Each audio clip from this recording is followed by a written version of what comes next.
حضرت فضیل بن عیاض रहमतुल्लाह अलैह डाकू थे और निरे डाकू नहीं थे, डाकुओं के सरदार थे।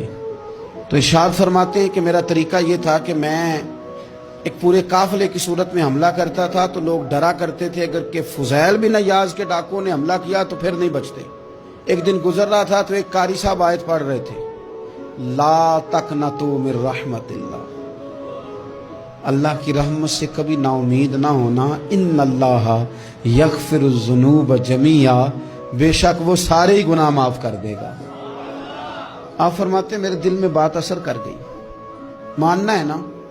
इसने नहीं मानना, उसने 6666 आयतों का तर्जुमा पढ़ के भी तवज्जो नहीं करनी। आप इरादा करें ना, आप अपनी दिल की जमीन को जरखेज बनाएं। फरमाते हैं मैं फौरन वो आयत सुनी तो मैं रोया और मैं वो हाफिज साहब के पास चला गया, उनसे इजाजत ली, उनके कमरे में दाखिल हुआ। मैंने कहा आपने भी आयत पढ़ी है कि अल्लाह सारे गुनाह माफ कर देगा। तो जिस बंदे ने कई साल डाके डाले हों, बेटियां रोती रहती हों पर वो माल लेके आ गया हो, माएँ वास्ते देती रहती हों पर वो लूट के निकल आया हो, अब जी अगर वो बंदा भी सच्चे दिल से तौबा करे तो अल्लाह माफ कर देता है। तो आफो जी कहने लगे मैं कौन होता हूँ तुम्हें कोई तफसीर बताने वाला, मैंने तो कुरान की आयत पढ़ी है। मेरा रब कहता है ला तक़नतू मिन रहमतिल्लाह, तुमने मायूस नहीं होना, तुम आ जाना, माफी मांग लेना, इन्नल्लाह यग़फ़िरुज़्ज़ुनूब जमीआ, अल्लाह सारे ही गुनाह माफ फरमा देगा। अल्लाह सारे गुनाह, तो ये तो अल्लाह फरमा रहा है। फुज़ैल बिन अय्याज़ कहते हैं मैंने कहा खत्म हो गई बात, तौबा भाई। वापस आया तो वो मेरे साथ जो थे ना, उनसे मैंने कहा सरदार नया तलाश कर लो भाई।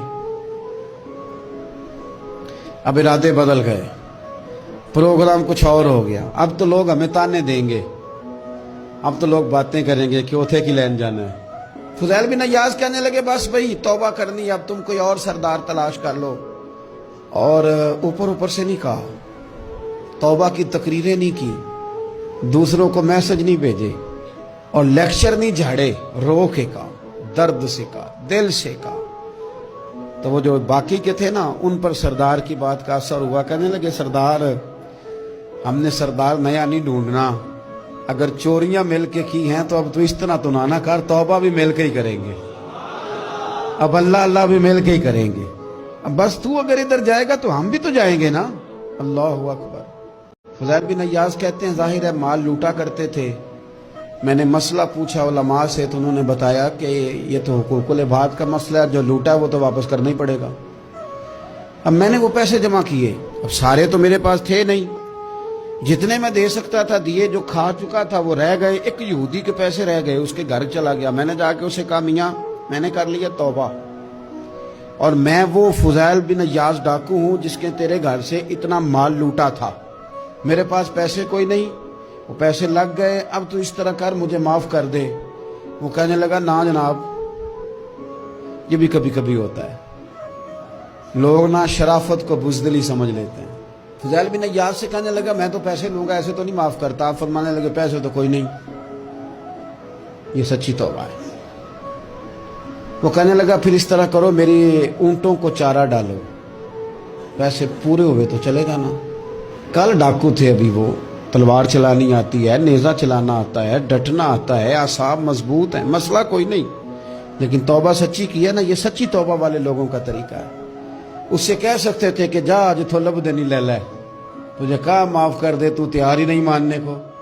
हज़रत फुज़ैल बिन अय्याज़ कहने लगे अगर ऊँटों को चारा डालने से तू माफ़ी देता है ना, तो मैं तेरे ऊँटों को चारा डालने को भी तैयार।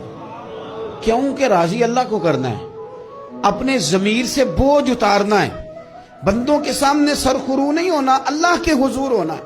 तौबा का मतलब है रब की बारगाह में सरखुरू होना, बंदों के सामने नहीं। फुज़ैल बिन अय्याज़ कहने लगे डालेंगे तेरे ऊँटों को चारा, क्यों नहीं डालना।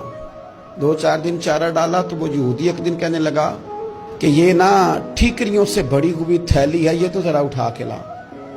हज़रत फुज़ैल बिन अय्याज़ ने उठा के उसे दी, जब उसने खोली तो अशरफियों की भरी हुई थी। तो हाँ फरमाने लगे तू तो कह रहा था ठीकरियाँ उठा के ला। कहने लगा मैं तौरात बड़ी पढ़ता हूँ, आलिम हूँ, मैंने तौरात में पढ़ा था कि मुसलमान जब सच्ची तौबा कर लेंगे ना तो रब ठीकरियों को भी सोना बना दिया करेगा।